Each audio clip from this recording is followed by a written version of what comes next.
So the Cincinnati Bengals went ahead and signed a brand new cornerback. That cornerback named Lance Robinson from Tulane.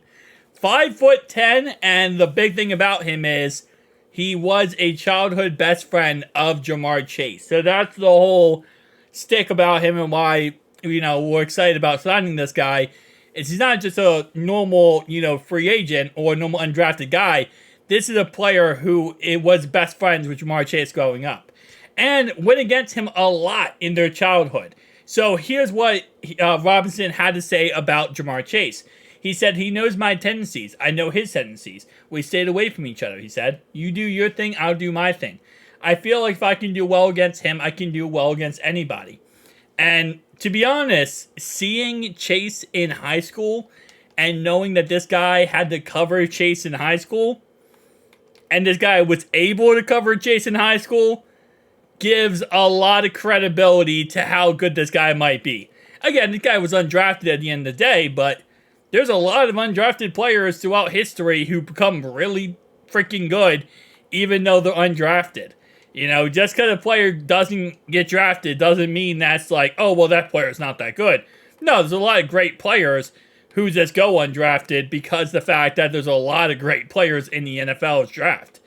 Nonetheless, though, or there's a lot of busts that kind of, make scouts and teams think they're good, and they're not good, and instead you have players like this who end up being really good. Skipping forward, though, he did say Robinson got to touch base with Chase and got some advice prior to coming to the Queen City. He said, he just told me, do your part. It's something that not too many people have done. Two best friends on the same team that can impact the game all day. He can catch touchdowns, and hopefully I can catch interceptions, Robinson said. So, again, we don't know if, in theory, that Chase told the Bengals to go sign this guy. I'm going to guess he probably gave a recommendation based on the fact that they are childhood best friends. But kind of taking a look at his college stats a little bit to learn more about this guy. Again, he did come from Tulane. He also played at Kansas State. So he played at two different colleges, Tulane and Kansas State. At Tulane, in his last three seasons. Okay, wait. Is he gonna... Okay, it's not going to let me do this. Okay. So in his last... Actually, I can do that. I think I can do it like this. So in his last three seasons at Tulane, he had a total of 5 interceptions. He also had 7 pass deflections. He played a total of, 36 games. And honestly, last 2 years, fully a starter, 14 games each. That's a full college season. So not bad at all. And then his first 3 years, again, that was the American Conference. His first 3 years, he played in the Big 12 at Kansas State. And he did go ahead and only play a total of 10 games.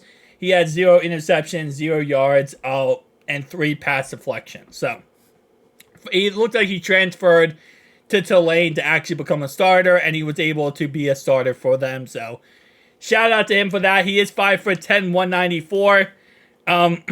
Obviously, Chase is also on the smaller side when it comes to receiver. I mean, he's not the tallest receiver out there. It's not really a big deal at the end of the day. You can be a smaller receiver, a smaller corner, and still be very productive. I think D'Angelo Hall, for example, is a great example of that. A great cornerback from history who's like 5 foot, I believe, 10. Excuse me. And then you also had Bob Sanders, who I believe was like 6 foot or 5'11", and so on and so on. So there's always players who are going to be able to be successful despite their height not being the best, right? So I'm interested, man. I'm interested to see what he does. I mean, I know this is probably a little bit of a, hey, listen, let's go ahead and sign this guy, because he's Jamar Chase's best friend and see what happens. But, I mean, I'm kind of okay with that, If you want to join our squad and, be good and help us out, awesome. I mean, you're not going to be on this squad if you're bad, right? So anyone on this squad has a purpose on this squad. So hopefully this works out for us, and hopefully this guy can make a name for himself. And, I don't think he's ever going to be at a level that Jamar Chase is at, I'll be honest with you.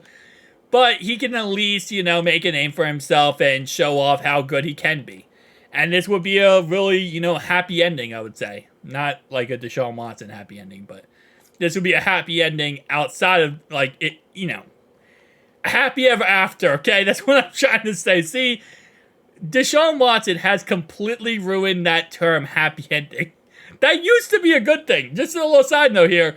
Happy ending used to be like a positive thing. Like, oh yeah, the happy ending is the end of a fairy tale. Now it's like, oh, happy ending? Oh, you mean Deshaun Watson? Maybe only football fans think that, actually. Now that I think about it. I don't know if people outside of football fans ever think of that terminology now when they think of happy ending. But, okay. Guys, tell me down below your thoughts and opinions. I'll see you guys next one.